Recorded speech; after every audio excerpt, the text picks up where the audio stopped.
እስኪ ተመልከቱ ይህንን ቪዲዮ። ወላሂ ነው ምላችሁ በጣም ነው የሚያሳፍረው። ሙስሊሞች ከሆናችሁ ይህን ቪዲዮ ለሁሉም ኢትዮጵያዊ ሙስሊም ለሆነም ላልሆነም እንዲደርስ ስለምፈልግ በደንብ ኮፒ ሊንክ፣ ሼር፣ ዲዩት፣ ሪፖስት በማድረግ የበኩላችሁ ሚና ተወጡ። ላይቭ ላይ ቁጭ በማለት ሰው እያያት ቁርአን እየቀደደች ትገኛለች። ሽንት ቤት ላይ አስቀምጣም ቁርአን ላይ ስትጸዳዳ ተመልክተናል። ኢና ሊላሂ በጣም ያሳዝናል።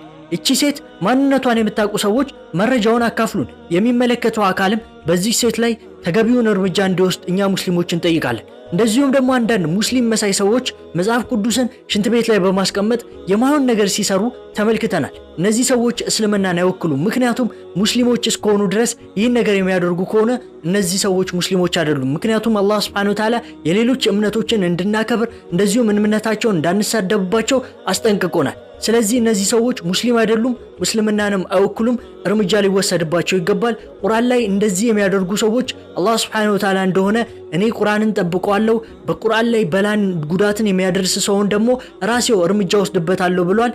ኢንሻአላህ እነዚህ ሰዎች እንግዲህ ፍትህን ያገኛሉ፣ ትክክለኛ የሆነ እርምጃ